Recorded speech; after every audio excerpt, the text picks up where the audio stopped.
Hola con todos, mi nombre es Manuel Rojas Campos, soy estudiante de quinto año de medicina y miembro de Internis Hub. El día de hoy les voy a dar una breve ponencia acerca del perfil ENA, aproximando el diagnóstico reumatológico. Lo primero que tenemos que preguntarnos es ¿qué es ENA? ¿Qué significa? Pues bueno, ENA viene de la frase en inglés Extractable Nuclear Antigen, traducido al español anticuerpos dirigidos contra antígenos extraíbles.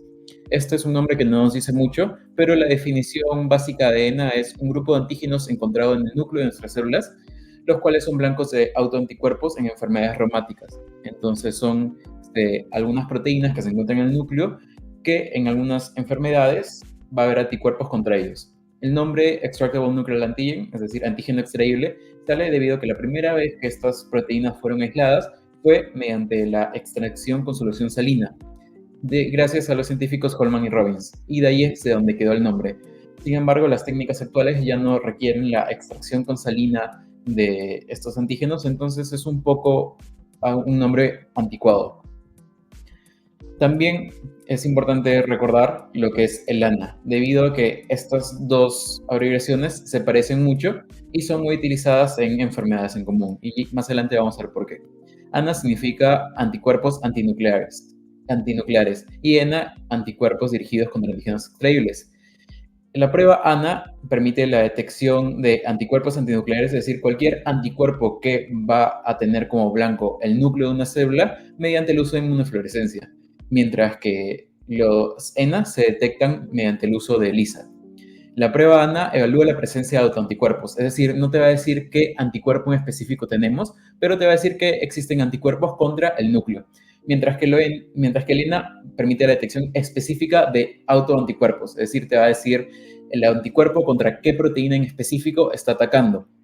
El ANA es una categoría un poco más amplia y no solamente estamos hablando de anticuerpos contra proteínas dentro del núcleo, sino también, por ejemplo, a anti-DNA, que son anticuerpos contra el mismo ADN, o antistonas, que son un grupo separado de proteínas del ENA.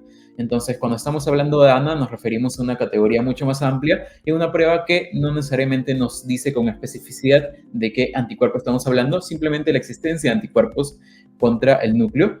Y ELENA ya son pruebas un poco más avanzadas que nos permiten saber con especificidad qué anticuerpo tenemos. Y esto va a ser más importante más adelante, como vamos a ver. Entonces, cuando hablamos de ANA, nos estamos refiriendo a todo el conjunto de anticuerpos contra antígenos nucleares. Entonces, todo lo que hay acá, el ADN, el ARN y las proteínas, si hay un anticuerpo que lo ataca, el ANA lo puede detectar. Mientras que el ENA ya nos habla con mucha más especificidad de qué se está tratando. Entonces, por ejemplo, podemos tener anticuerpos anti-DNA, anti-RNA, antistonas, antinucleolos, y los ENA nos van a permitir detectar una porción de estos anticuerpos contra estas proteínas en específico. Ahora, ¿cuáles son los componentes del perfil ENA? El perfil ENA consiste de 6 proteínas principales. Tenemos un perfil ENA reducido de 4 pruebas que incluye el anti-RNP, también conocido como antirribonucleoproteína, el anti-SM, también conocido como anticuerpo Smith, el anti-SSA o anti-RO60, también conocido como anticuerpo antisíndrome de Sjögren A, el anti-SSB o anti-LA, también conocido como anticuerpo antisíndrome de Sjögren B. Por esto, estos dos anticuerpos se conocen anti-SSA y B, respectivamente, porque son antisíndrome de Sjögren, ya que se asocian a esta enfermedad en específico. Y luego tenemos un perfil en expandido que tiene 2 pruebas más, que incluye el anti-SCL70, también conocido como anticuerpo de la esclerodermia, que sucede lo mismo que sucede con el anti-SS. Aquí tenemos un anti-SCL porque este anticuerpo es específico para la esclerodermia, también conocido como la antitopoisomerasa. Y por último tenemos los anti-HO1, que también se conocen como los anticuerpos antihistidil de ARN transportador. Entonces, estas 6 proteínas, RNP, SM, RO, LA, SSL y HO, son las 6 proteínas principales que encontramos en un perfil ENA. Sin embargo, vale recalcar que existen cientos de ENAs, es decir, cientos de proteínas que pueden ser atacadas por anticuerpos y pruebas muchísimo más específicas que nos permiten detectar una gran cantidad de ellos. Entonces, no solamente tenemos perfiles ENA de 4 o 6 pruebas, podemos tener perfiles ENA de 9, 10, 40 y así una inmensidad si es que lo podríamos necesitar. Entonces, ¿en qué enfermedades nos interesa conocer el ENA? Pues como ya hemos hablado, los ENA son, por así decirlo, un subgrupo de los ANA, es decir, de los anticuerpos antinucleares. Entonces, las enfermedades en las que vamos a encontrar ENA presente son las enfermedades en las que vamos a tener ANA elevado. Estas enfermedades son principalmente el lupus eritematoso sistémico, la esclerodermia o esclerosis sistémica, el síndrome de Sjögren, la polimiositis, la dermatomiositis, la enfermedad mixta del tejido conjuntivo, y todas estas nos van a presentar con ANA elevado, en su mayoría. Es decir, el ANA elevado se ve en el 90 hasta el 100% de muchas de estas enfermedades. Y este ANA, como ya hemos mencionado, se realiza mediante el uso de la inmunofluorescencia. Entonces, vamos a poder ver en qué lugares los anticuerpos están pintando, dándonos distintos patrones. Podemos tener un patrón en manchas, homogéneo, nucleolar, centromérico, periférico o mixto. Y esto nos puede dirigir a una enfermedad u otra, como vamos a ver en la siguiente diapositiva. Entonces, los patrones de ANA se pueden interpretar.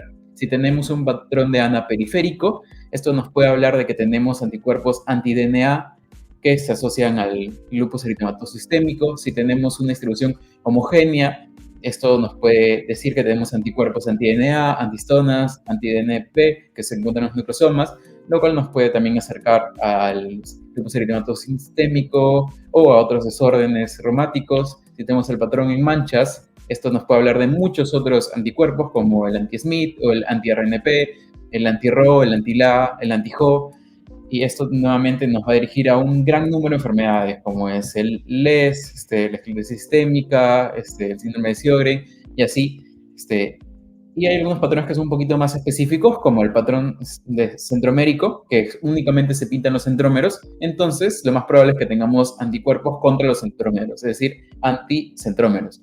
Sin embargo, los patrones de ANA tienen una utilidad clínica limitada, porque como podemos ver, muchos patrones nos pueden hablar de varias enfermedades y no necesariamente de una enfermedad en particular.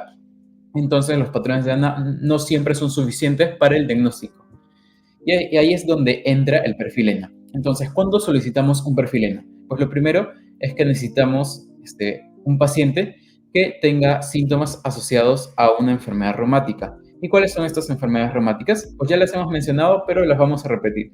En el perfil ENA tenemos, por ejemplo, el lupus eritematoso sistémico, que tiene ANA elevado, entonces también podemos encontrar ENAs, como son el anti-SMIT o anti-SM, el anti-SSA, el anti-SCB y el anti-RNP. Y todos estos varían un poco en su sensibilidad y especificidad. Sin embargo, como podemos ver, los ENA, al igual que el ANA por sí solo, tienen una especificidad excelente y una sensibilidad un poco limitada. Es decir, que nos va a ayudar a diferenciar muy bien qué personas están sanas. Si tenemos un resultado positivo de ENA, esto significa que lo más probable es que la persona esté enferma. Sin embargo, si tenemos un resultado negativo, esto también nos ayuda a casi sin dudas decir que una persona no tiene una enfermedad reumática, como se trataría en este caso el lupus eritematoso sistémico. Pero como podemos ver aquí, el LES se asocia a una variedad de anticuerpos. También tenemos anticuerpos que son específicos para la esclerodermia, como ya hemos mencionado, el anti-SCL70, aunque también podemos encontrar el anti-RNA polimerasa 3. El síndrome de Sjögren se asocia, por supuesto, al anti-SSA y el anti-SCB. La polimiositis se asocia principalmente al anti-Jo. Y la enfermedad mixta del tejido conjuntivo se asocia al anti-RNP. Entonces, volvemos a nuestro algoritmo. Ya tenemos un paciente que tiene síntomas asociados a una enfermedad reumática con ANA. En este caso, digamos que es un lupus eritematoso sistémico. ¿Qué síntomas esperamos encontrar en este paciente? Pues bueno, entonces recordemos que la distribución de las enfermedades reumáticas autoinmunes en su mayoría van a ser mayores en las mujeres que en los hombres. Esto se ve de una manera muy característica en el LES, en el cual tenemos una distribución de 9:1 entre mujeres y hombres con respecto a esta enfermedad. Entonces, en un lupus eritematoso sistémico, lo que esperamos ver es una mujer. La edad pico para la aparición del lupus eritematoso sistémico es entre los 20 y los 40 años. Entonces, digamos que tenemos una mujer de 30 años. ¿Qué síntomas es los que esperamos ver? En ambos encontramos una mnemotecnia que nos ayuda a recordar algunas de las características principales del LES, que es Soft Brain MD. S es para serositis, O es para úlceras orales o nasales, A es para artritis, aunque podemos pensar en articulaciones en general, porque vamos a tener artritis y hay una poliartritis simétrica, principalmente de las articulaciones de los dedos, las articulaciones del carpo y de la rodilla, y también podemos tener inflamación en estas articulaciones.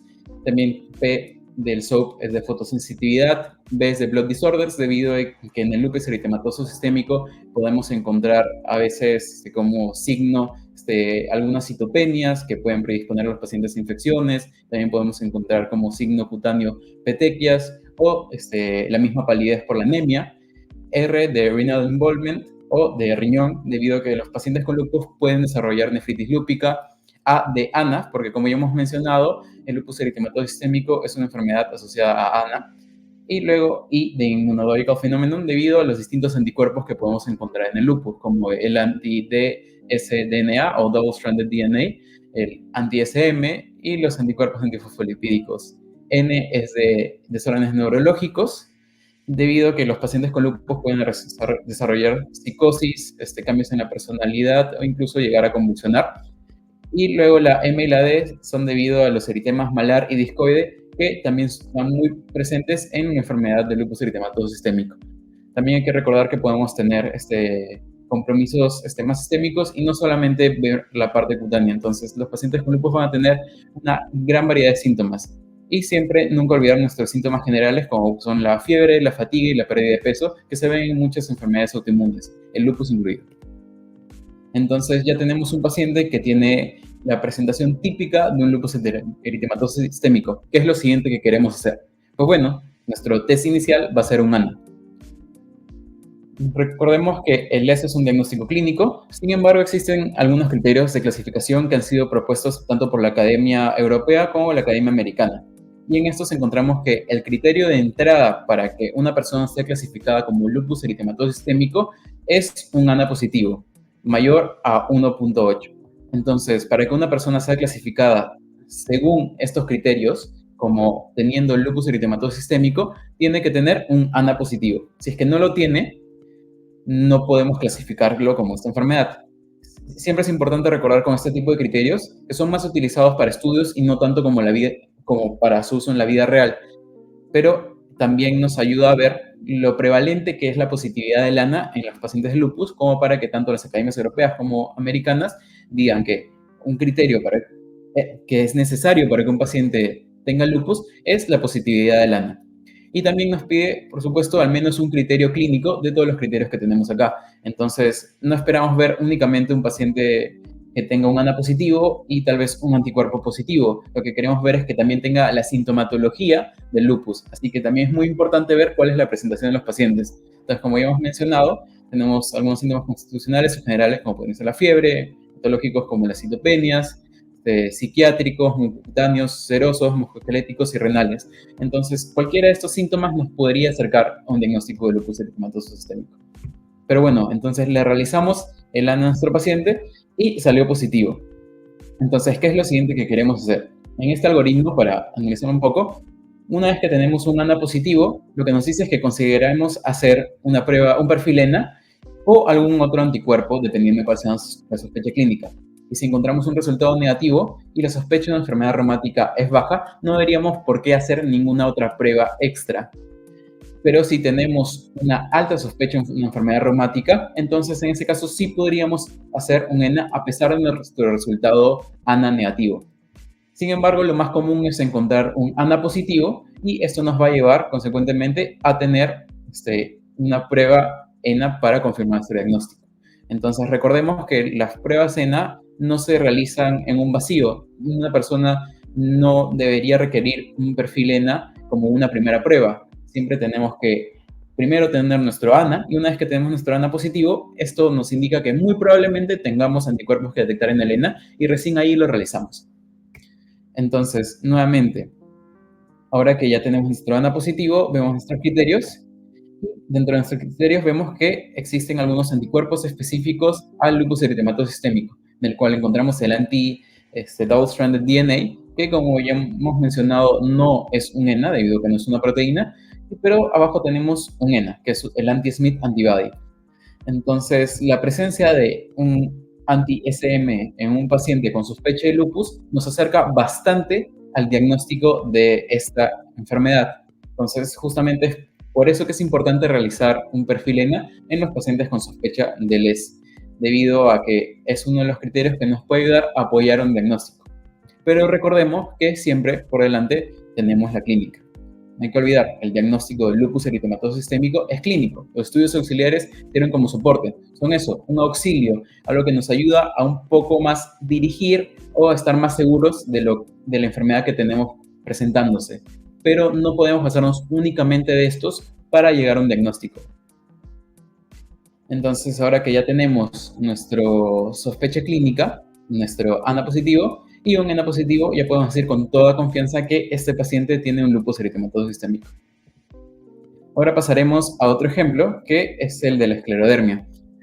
Entonces, o esclerosis sistémica. Nuevamente, en esta enfermedad, la distribución es mayor en mujeres que hombres, un poco menos marcado que en el lupus. Se tiende a encontrar entre 5:1 con respecto al ratio de mujeres a hombres, y la edad de pico es un poquito más mayor, entre 30 y 50 años.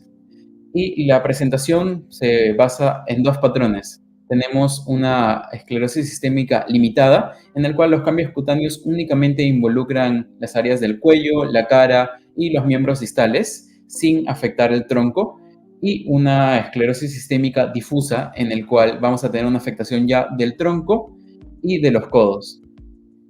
También la manera clásica en la que se presenta la esclerodermia es el síndrome de CREST. El CREST es una abreviación que nos dice la C de calcinosis cutis, es decir, la presencia de nódulos de calcio en la piel, principalmente en las extremidades. El fenómeno de Raynaud, que es cuando hay una vasoconstricción reactiva a estreses o al frío, los cuales hacen un cambio en el color de los dedos, tanto de las manos como de los pies. Se puede dar en ambas partes, y estos van a pasar a ser un color blanco debido a que ya no está fluyendo sangre, y luego pueden progresar a un color azul debido al cambio de la hemoglobina y la pérdida de oxígeno en esta área. Luego tenemos la E de esófago por hipomotilidad del esófago. Esto va a producir, debido a los cambios que se producen dentro del tejido esofágico del paciente, van a producir una hipomotilidad que pueden predisponer al paciente a cosas como reflujo gastroesofágico, daño a la mucosa esofagial, esófago de Barrett, y incluso debido a que se pierde el esfínter del esófago, puede haber reflujo y ahogarse con este reflujo. También tenemos esclerodactilia debido a que la esclerodermia presenta cambios cutáneos como son el engrosamiento de la piel, la cual se va a sentir un poco más tensa, principalmente nuevamente en las extremidades, sobre todo en las manos. Y estos cambios cutáneos son muy aparentes en estos pacientes. Y también tenemos las telangiectasias, que son dilataciones de vasos. Estos se dan principalmente en la cara y se van a ver como unas pequeñas manchas que tienen una forma aracniforme.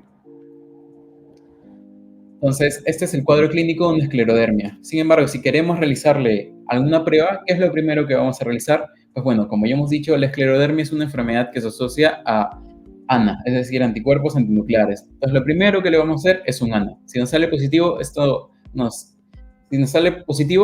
nos acerca al diagnóstico, y si nos sale negativo, esto pues, se podría decir que nos aleja totalmente de una esclerodermia, debido a que esperamos encontrar en estos pacientes un porcentaje muy alto de especificidad con respecto al ANA. Sin embargo, una vez que tengamos nuestro ANA positivo, podemos realizarle el ENA para no solamente tener una mayor confirmación, debido a que tenemos anticuerpos específicos para esclerodermia, sino también a que estos anticuerpos tienen asociaciones clínicas con la presentación de los pacientes. Por ejemplo, encontrar anticentrómeros en un paciente con esclerodermia se asocia a la esclerosis sistémica limitada, lo que únicamente afecta manos, cara, pies, antebrazos, cuello. Mientras que encontrar anticuerpos anti-SCL70 se asocia a un curso de enfermedad más rápido y agresivo a la forma de esclerodermia sistémica difusa, y encontrar una anti-RNA polimerasa 3 en estos pacientes se asocia a una esclerodermia sistémica difusa también. Entonces, como podemos ver, el ENA no es únicamente una herramienta para reconfirmar lo que estamos viendo con el ANA, sino también puede tener otras aplicaciones clínicas dependiendo de qué enfermedad se trate. Nuevamente hay que recordar, el ENA es un examen auxiliar.